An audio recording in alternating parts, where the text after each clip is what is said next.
Welcome to our fourth installment of Conversations with Technology Leaders Shaping the Future of Canada. I am absolutely thrilled this morning to welcome Marc Brouillard, the Acting CIO and Chief Technology Officer of Government of Canada. Welcome, Marc, and good morning. Thank you. Very happy to be here. Good morning. Wonderful. We are going to allow maybe a minute or so for our attendees to join the session. And while that is happening, I would just like to take a moment and thank the CIO Strategy Council for co-facilitating and co-orchestrating these sessions with us.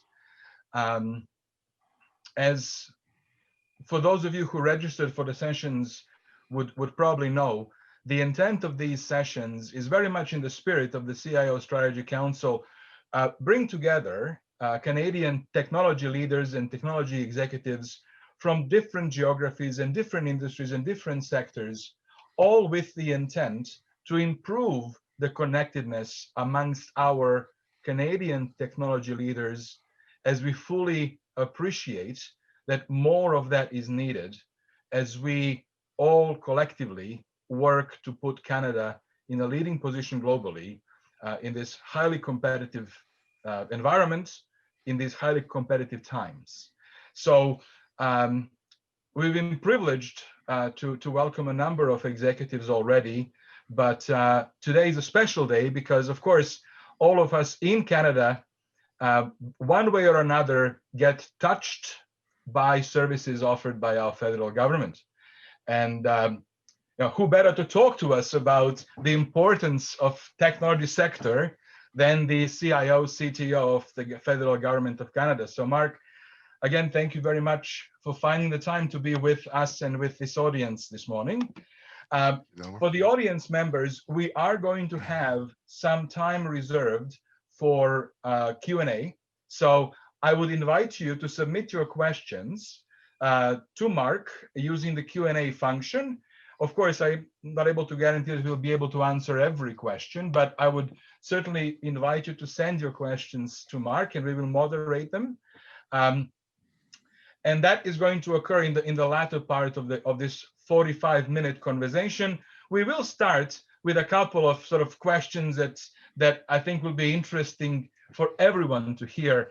And I would personally love to hear, Marc, a little bit about your personal story and how you navigated your professional and personal life to now be in the role that you're in. Sure, thanks, Dalibor. So yeah, I grew up in Montreal in the 80s. I was born in the 70s, but my formative years. And I'll never forget my first computer, the Texas Instruments TI-99-4A. And I think that was probably 1982. And teaching myself to learn to code BASIC. And I was just captivated with the idea of figuring out logic and syntax to be able to get a computer to do whatever you wanted. So I think that was probably when I first fell in love with technology. And it's been a sort of a lifelong obsession. I came to Ottawa in the 90s to become a software developer, and I couldn't believe that someone was going to pay me to write software, something I had been doing on my own for the last 10 years. So I did a co-op in the government and was hired as a consultant. And I was very lucky because I was exposed to a variety of clients and projects and business problems. So this led me to gain new perspectives that I was able to bring to my next clients, as any consultant does. So one of the lessons I learned early on is always to remember to think outside your bubble. And we all have them. We all have context. We all have our environments. But it's important that we do try to make sure that we look for and seek new ideas. We do this through ongoing learning, but I'm always on the lookout for new ways to gain new perspectives. And that's why I love these types of forums, because I get to interact with people and gain new ideas. Then after that, a couple of years, I was asked to lead projects and then teams, and eventually I was asked to become an account manager. And looking back, I think one of the reasons that I was being given larger and larger roles as my career progressed is because I had a very good, I suppose, natural ability to translate between technology and business. Mm. And so it wasn't just about understanding the technology, but being able to explain the benefits and the risks of technology to non-technical folks. We always have to remember that for most non-technical decision makers, and ultimately there's always someone in the chain that is a non-technical person, they don't understand the jargon, and they don't, that what they do understand is the outcomes. And for far too many projects, outcomes have not been delivered. So it's understandable that they have a lot of fear and that they don't understand what we're doing. And to be able to understand what it means in their terms is really critical. So I'd say the second lesson I learned is, while it's important to grow your technical skills, it's equally and eventually even more important to develop the non-technical skills such as people management, leadership, business priorities, of whatever organization you find yourself in, because those are the skills that are going to allow you to interact with the rest of the organization and to be able to have those conversations between technical and non-technical people. And then the last thing I would add is the one critical lesson I've learned over the years: it's always about the people, and it's always about the people who you surround yourself with, who can make things happen, but also about relationships with partners, with vendors, with key decision makers. Um, we are human by default. We are people who believe in relationships. So I can't stress enough that building your strong interpersonal skills will serve you throughout your career, because at the end of the day, it's always about the people. So little bit about me. Wonderful, wonderful, excellent. Those are really very concrete sort of very concrete lessons and very good advice. So think outside of the box. Remember, it's all about people. Surround yourselves with great people, and be the translator. Because don't assume that people who are often making business decisions do understand and appreciate technology as is. So thank you very much, Marc, for that. Certainly, you lead a very large portfolio of technologies and people. Are you able to share with us some of your perspectives regarding federal government's digital ambitions, strategies, challenges, perhaps, and opportunities from your vantage point? Sure. Yeah, the digital portfolio in the government of Canada right now is about 20,000 CS, computer science employees, and over $6 billion in investments annually. So it is a fairly large portfolio. I would say that one of the first priorities, and this government is really starting to understand this, is dealing with legacy and modernizing our legacy infrastructure, and addressing what we call technical debt, which is a very hard concept to explain to non-technical folks. But essentially, the government, like many organizations, focuses on transformation, focuses on the new, focuses on what they're trying to achieve. But you can't forget that for every dollar you spend in building those new things, you have to have an ongoing investment in maintaining, in patching, in keeping up to date, and those types of things. And in some cases, we have systems that have for decades been underinvested in, and now they represent true risks to the organizations. As you said, many of us are impacted by what the government does. When systems fail, it affects people. So we have to make sure that we're addressing technical debt. So that's one of the priorities. And I think everyone heard from the speech from the throne. The Prime Minister announced investments, generational investments in dealing with legacy IT. That's really a recognition that I've never heard, certainly not in a speech from the throne, and to the level that this government understands that is very critical. The second one is really about serving Canadians and meeting Canadians' digital service expectations. If you think back 20 years ago, the technology you had at home and the technology you had in your pockets, if you had big pockets, versus the technology you had in the office, you had much more powerful technology at the office. That is completely switched. We now have way more powerful computing at home. We now have handheld devices that are ubiquitous, that give us access to the world at a moment and a finger click away. So the expectations of citizens is really transformed. I'd say over the last 10 years, And we have to make sure that we can deliver services to Canadians that meet those expectations. And one of the ways we do that is we have the digital standards that really our number one digital standard is put the user first, design with the users in mind, because that's how you build systems that meet those needs.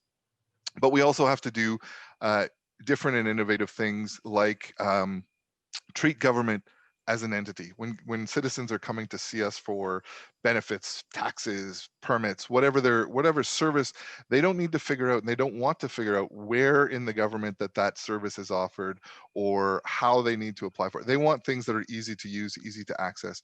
So we call that government as a platform, presenting one face to citizens, and I say citizens, all users, all persons that we serve, including organizations, to be able to make it simpler, easier for them to access our services and to be able to get what they want out of it. We always think that they want to read all of our lovely policies and all of our org charts and all of the ways we are organized and things like that. They want to get things done. They want to come. They want to do what they're trying to do, and then they want to leave.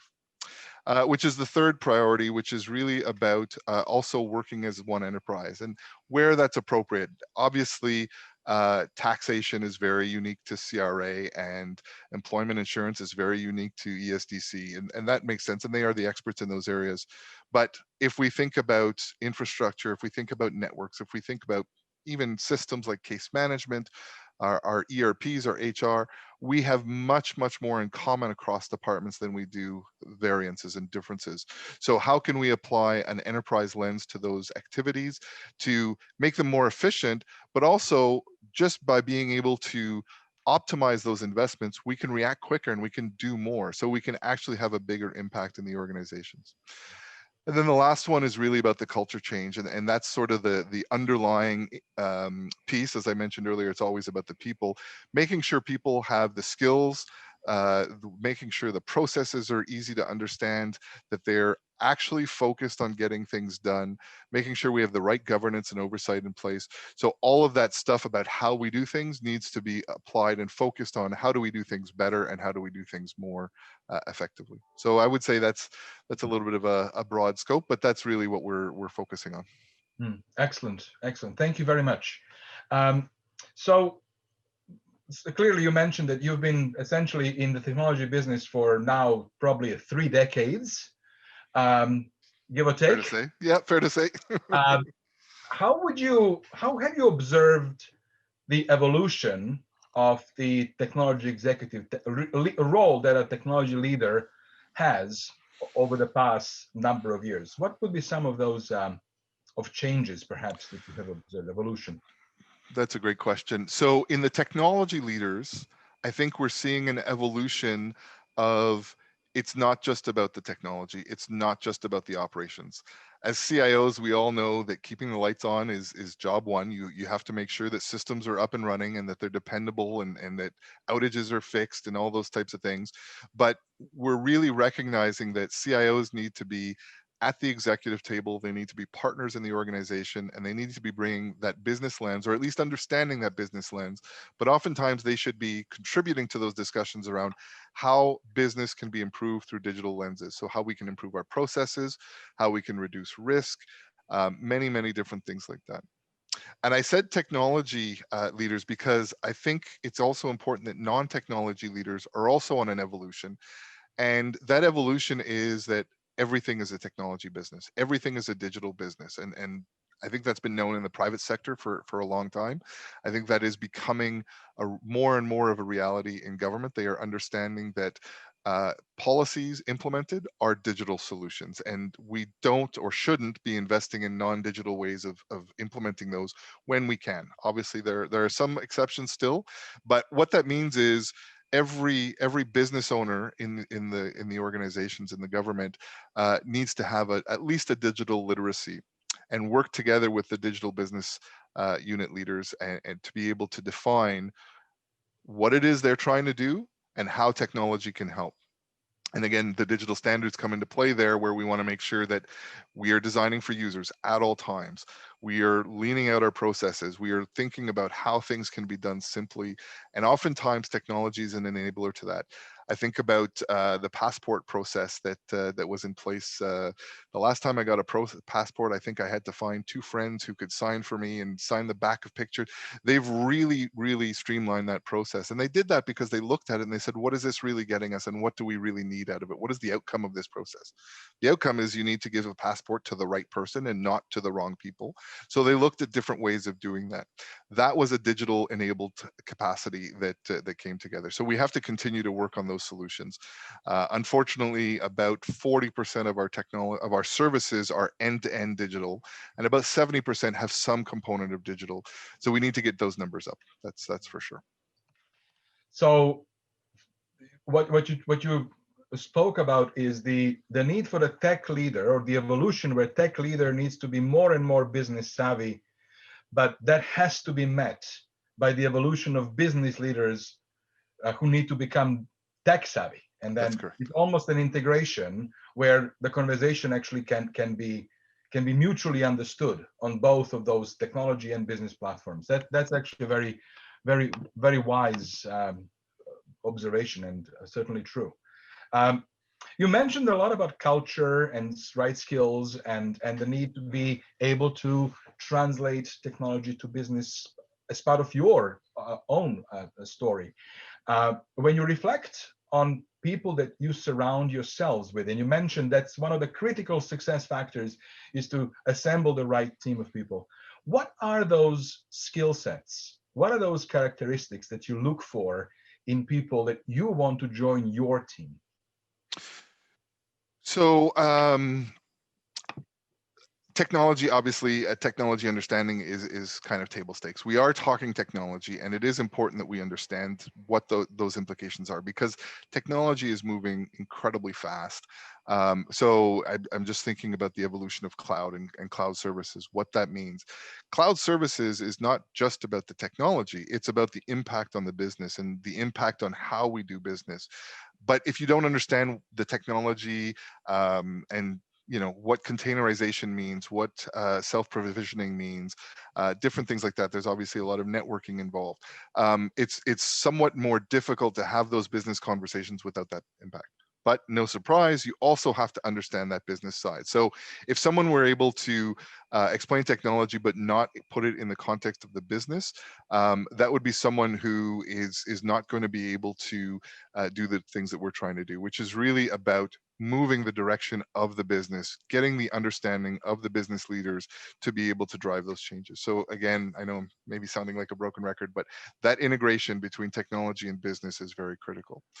Obviously as well, interpersonal skills, the ability to communicate, the ability to present, interact with our colleagues. Those are critical skills we use every day.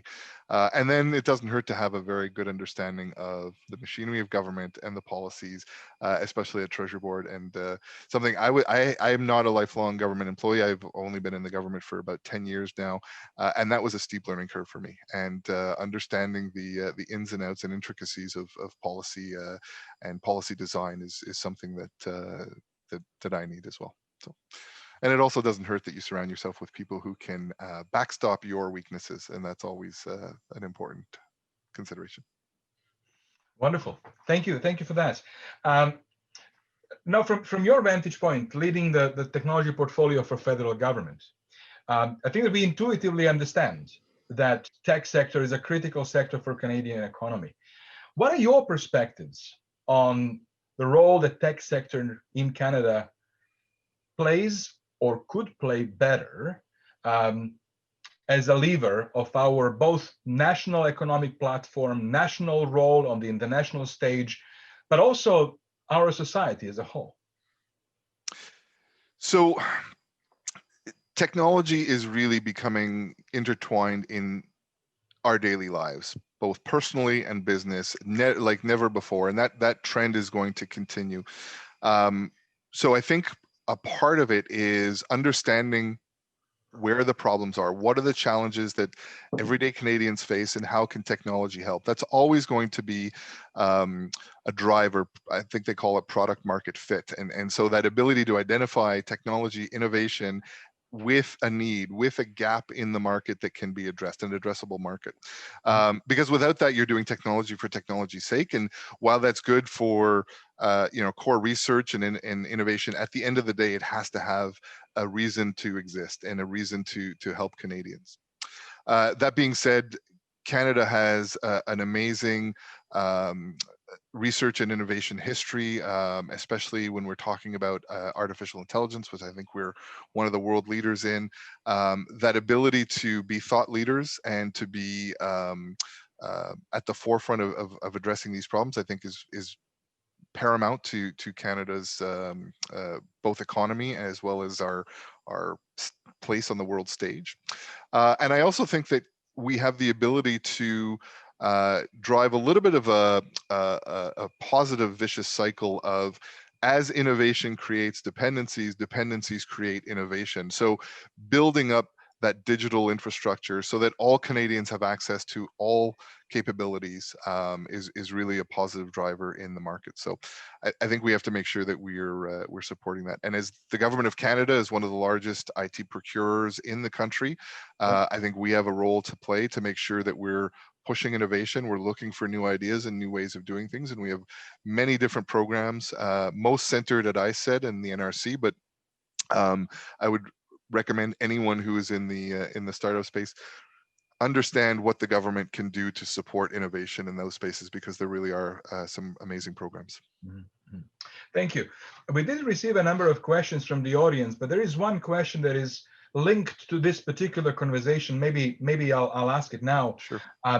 What do you feel, or do you think, is the most critical change that's still required in the tech sector in order for organizations to maximize the innovation opportunities in Canada? That's a good question. So if we look at what that means to innovate, and we talk about going to market and those types of things, I think maybe the biggest critical change is that capability of moving from startup to scale up to unicorn. And I think our unicorn ratio in Canada versus some other countries around the world is still a little low. I think we need to focus on taking great ideas, keeping them in Canada, not getting them moved to San Francisco or elsewhere, and then helping to scale them up. And so that takes obviously an invitation to investors. Investors have to feel like Canada is a good market for those companies to grow. I think we've proven that. Shopify is an example of a unicorn that is really a good success story. But we have to build more of those, and we have to build an ecosystem that supports those. And then I think, again, it'll create a bit of a vicious cycle where investors will see trust, they will invest more, we will see more unicorns, and so on and so forth. So it really drives that change. I would say that's probably the biggest change. Mm-hmm. Excellent. Thank you very much for that, Marc. Now, in our audience, of course, the audience is broad and includes both peers, CIOs, and other C-suite audience members. But I also know that there are a number of audience members who are dialing in to hear from senior executives who are, students aspiring to join the profession, join the tech sector.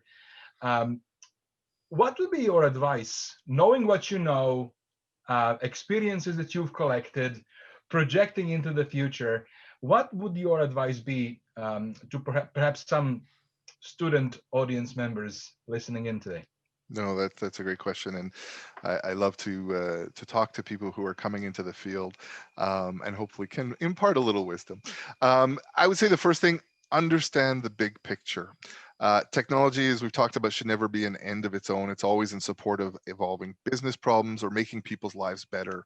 So the more you can connect with the outcomes of your work, the more successful you're going to be, and hopefully the more you're going to enjoy it. So if you are unsure of where this stuff goes, what happens after I finish developing my piece of code, understand it and talk to whoever you're working around. And if you're not in the business yet, if you're on the outside looking in, either you're still in school or you're looking for a job, a great interview tip: understand the business priorities of the businesses you're talking to, because again, unless you're talking to a purely technical person, they are going to be very driven by those priorities. I talked about expanding your bubble. Just a couple of books on technology and leadership that I'd recommend as well. The Unicorn Project by Gene Kim, as well as the Delicate Art of Bureaucracy by Mark Schwartz are excellent books. Gene has an uncanny ability to create highly relatable characters working in the technology domain. And Mark, his book on bureaucracy is a great primer for managers and technologists on using bureaucracy to your advantage to get your priorities accomplished. I should probably reread that one. In fact, we invited Mark to come and speak to our federal provincial group in December, because obviously bureaucracy is something we deal with. So.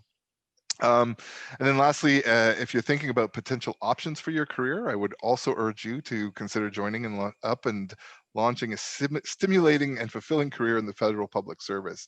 And I'll tell you, again, someone who spent 20 years in the private sector, and then I didn't say this in my intro, but when I joined the government, it was for a one-year engagement. I was brought in to move a data center, and a bunch of things happened, and as I say, the rest is history. But one of the things that I experienced when I joined the public service is you really see things that matter to Canadians. And as a technologist, again, that's not necessarily the thing that you're working on. You're cutting code, but you're cutting code for something that is going to affect someone's life.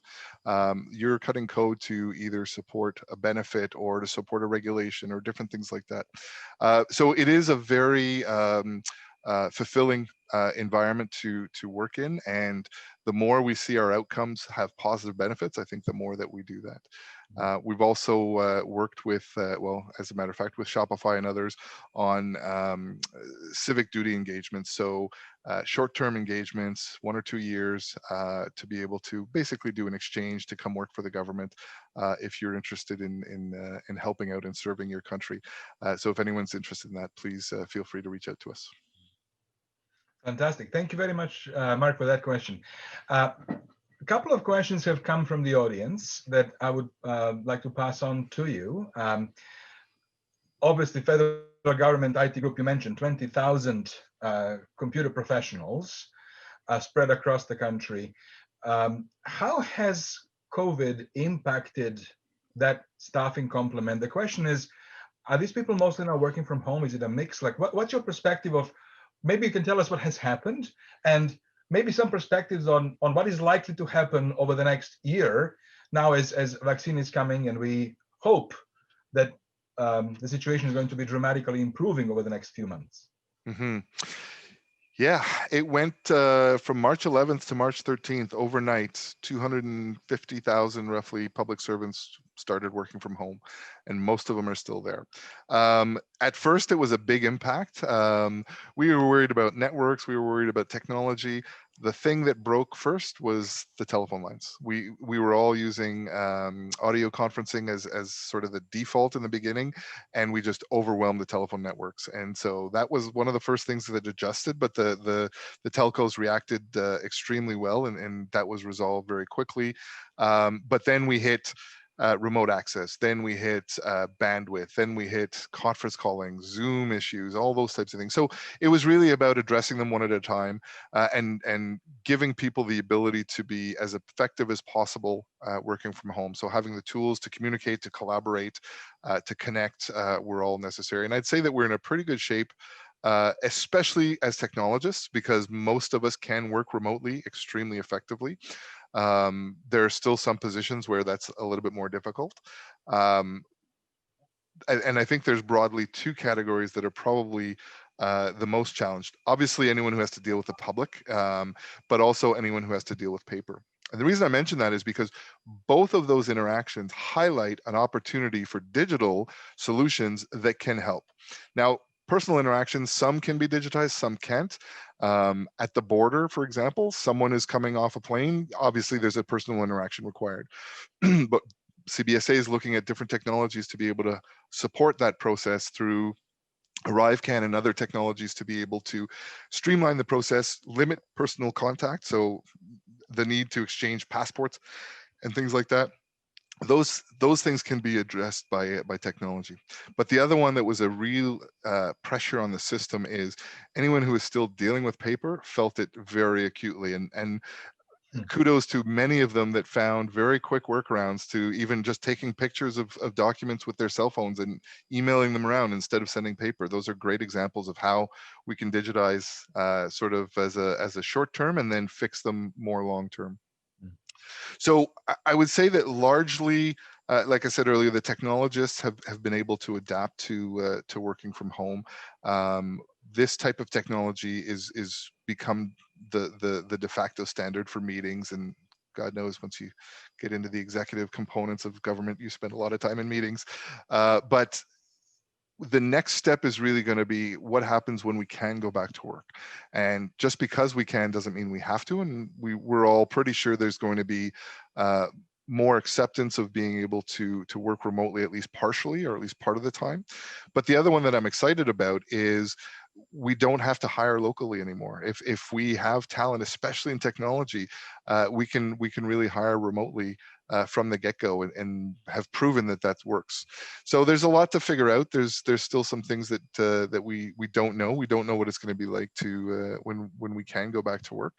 But I think we're going to have to pay attention to that. And I think we have to, especially as technologists, have to make sure that we don't default back to the old analog ways just because we can, and we have to fight for this capability of doing things digitally. But that's going to require new tools as well. So, Mark, you did mention that government is going to be investing in technology, modernization of legacy systems. A number of questions are coming up with regards to Government of Canada's perspectives on or strategies to deploy more modern enabling technologies along this cognitive curve, if you wish, from pure automation, intelligent automation, machine learning, artificial intelligence. Are you able to share any thoughts about sort of where you think Government of Canada is with relative to those technologies, and what might be an approach to work with? So we are very early days. I think that's not a very debatable statement. But that being said, there are some departments that are looking at a lot of interesting technologies and how it can help. Robotic process automation being sort of that first rung of, it's not AI in the same way as machine learning, but it is automation of tasks and decisions. But we are also very aware of the potential risks, especially when you're automating decisions that affect the lives of Canadians. So early on, about 2 years ago, we developed the Automated Decision-Making Directive and the Algorithmic Impact Assessment tool. And it's really about understanding what risks you're exposing, in this case, deputies, because deputies are ultimately the ones accountable, but an organization too from a decision-making perspective. And we use the term decision-making, not artificial intelligence, because it doesn't have to be artificial intelligence, although artificial intelligence is where some of that non-explainability can really come into it. But you could even have a spreadsheet that goes through a very simple set of decision trees to spit out a recommendation on all sorts of different things. And we want to make sure that anytime a decision that affects the lives of Canadians is put into the hands of an automation, when we talk about delegating it to the machines, we want to make sure that there's a risk assessment that's done. And if it is a simple and non-impactful decision, then that's fine, and it gets a low risk score. But as you climb up that risk ladder, we start to impose different things, especially about understanding any biases in the system. How do you deal with those? Have you identified them? Is there a human in the loop? Are there peer reviews? Are the decisions being properly documented? And we've also put things like decision-making systems should have notices to Canadians so they understand when they're subject to them. An appeals process, different things like that. So it's a framework that deals with that process, because we see it coming. We see this as becoming sort of one of the next great technological areas. I won't even see it. It's not a single technology, but it's going to be the ability to provide more and more automation, more and more hopefully positive inputs into systems, to like service systems, reducing wait times, reducing backlogs, all those types of things. All very, very good business drivers, but we have to make sure that we don't build into those unintended consequences. So that's really around the directive and the AIA are for. So all done open source, all done with the community in mind. So if you're interested in those, simple Google search, you'll find them and you'll see what we've done. Excellent. Excellent. A number of questions are coming that touch on the culture of within the government, and how do you effectively engage with the ecosystem around the government to share the lessons and to learn and to propel ideas.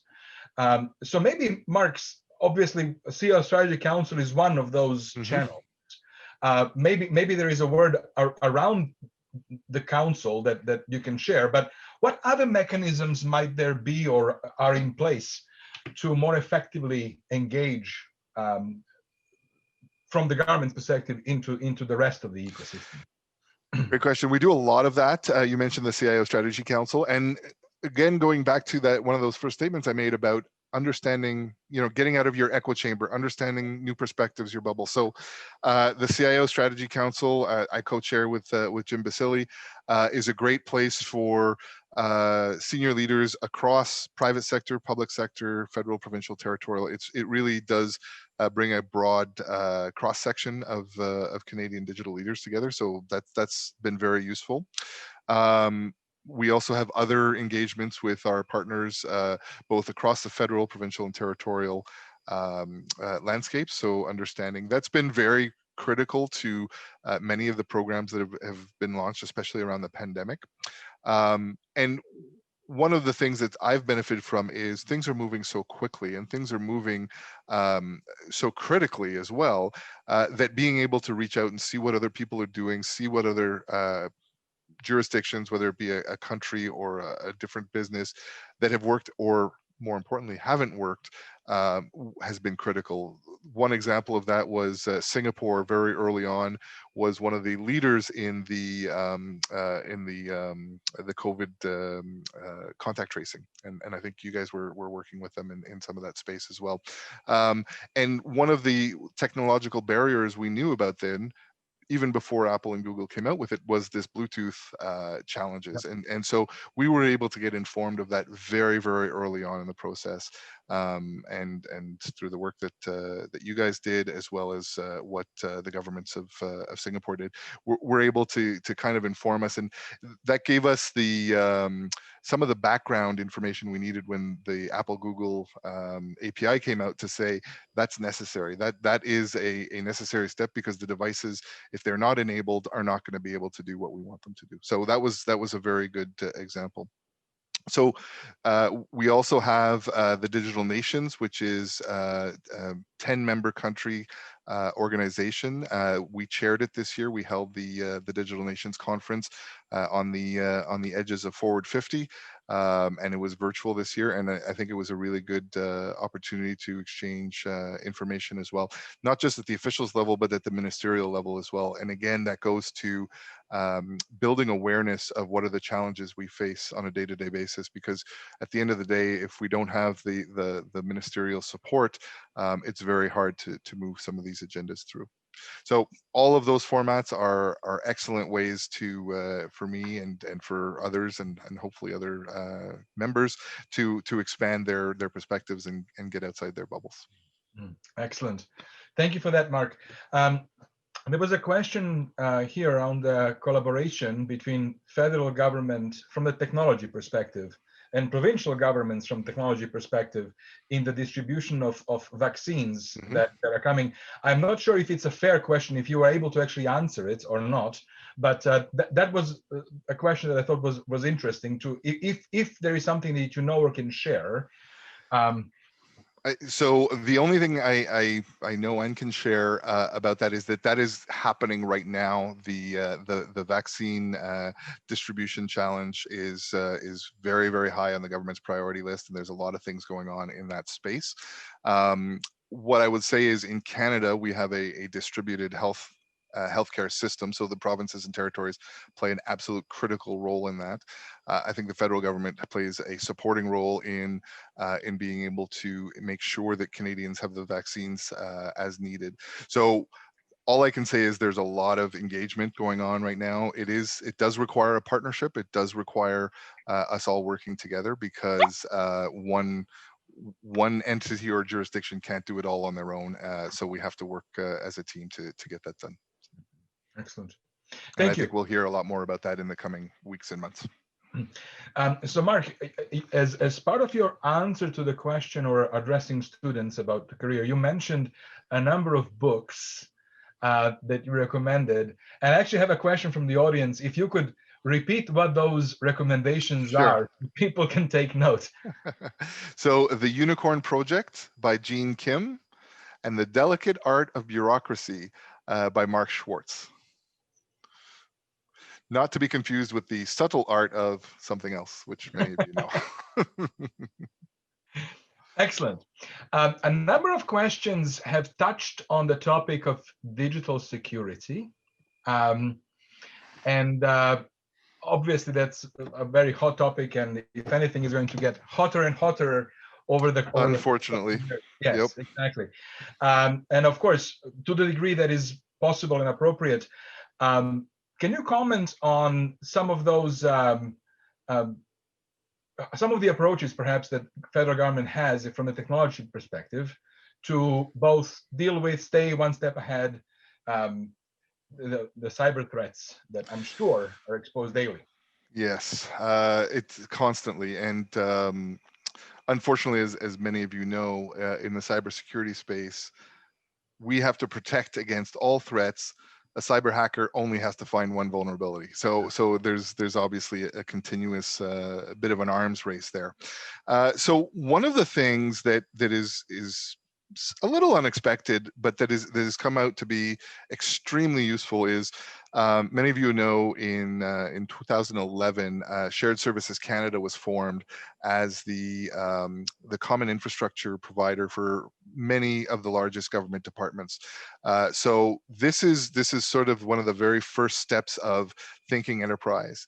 And so Shared Services Canada has the government networks, has government infrastructure, has the data centers, has email systems, those types of things. One of the benefits, let's assume it was intended, has been that centralization has really made a strong difference in our ability to monitor and react in the cybersecurity space. Having fewer internet gateways has really made a difference. Having the capability of visibility across the network has really made a difference. So I can't get into the details of our defenses, but what I will say is that enterprise approach really does make a difference. And I think it's a strong reason to continue that approach, because while we have one organization dealing with it, we're still dealing with a lot of legacy pieces in there, and that has to be something that we continue to consolidate. The other aspect is I think we have quite a few small departments and agencies that aren't yet in that space, and that probably is an area where we can make some improvements as well. Excellent, thank you. Marc, we are approaching the time. Perhaps time for one more question. Sure. It looks like you are dialing in from your home. Is that correct? I am at home, yes. So the question that audience member asks is, what do you personally find works well for you working from home? And what might be some of those things that you don't think actually are working well while you work from home? So in my job, again, extremely fortunate, but I can do everything from home, and I, my job basically consists of going to meetings, reading and writing emails. Occasionally, I write or will contribute to a document, but mostly reviewing them. So all of that stuff can be done, and because we're all in the same boat, it's been very, very easy to do this across. In fact, I've appeared in front of parliamentary committees via Zoom and different things like that. So there's not much I can't do from home. What I would say is not as good is it is a little bit more difficult to make those personal contacts in this space and environment. And I think you have to make an effort at that. You have to make an effort at building relationships and continuing relationships. But again, technology allows that. You just have to make an effort to it. The other thing that I'm most concerned about is what I would consider the long-term and the more subtle effects. One of the things we notice is the days blend together, and I'm sure you all hear this. I heard a great statement. I don't work from home, I live at work. It's a subtle difference, but that's sort of what it's becoming. Is it's so easy to wake up, grab a coffee, get online. It's so easy to stay on until literally I'm getting called for dinner, and then sometimes even after that. So I think we are going to have to adapt new muscles to how we manage our personal disconnects, because I think without those, you're just very, very at risk of burnout. The other one is making sure that you feel connected to the organization, especially if you're in the software development space or anywhere where you can spend many, many hours working heads down on a thing. Nothing wrong with that, and I applaud those people. But make sure you connect with your organization. Make sure you understand, not just with your boss, but also with your peers, with the whole organization, so that we don't feel like we're forgotten or we're isolated. So that's the other challenges. But yeah. Wonderful. Well, Marc, thank you very much. And to all of our audience members, thank you for your time. Thank you for your questions. We certainly were not able to answer all of them, but we did try to do the ones that we felt were answerable in this short amount of time. I would like to thank CIO Strategy Council for co-hosting this along with Deloitte. And I look forward to our next month session, for which you will, of course, all have an invitation from us, and it will be broadcasted on our LinkedIn channel. With that, Marc, thank you again very much for your time. It was a pleasure to spend this 45 minutes with you. Dalibor, thank and you. I look forward to meeting you again Yes. at the council. Thank you very much. Thank you, everyone. Stay safe, and I hope you have a great day. Bye-bye. Bye.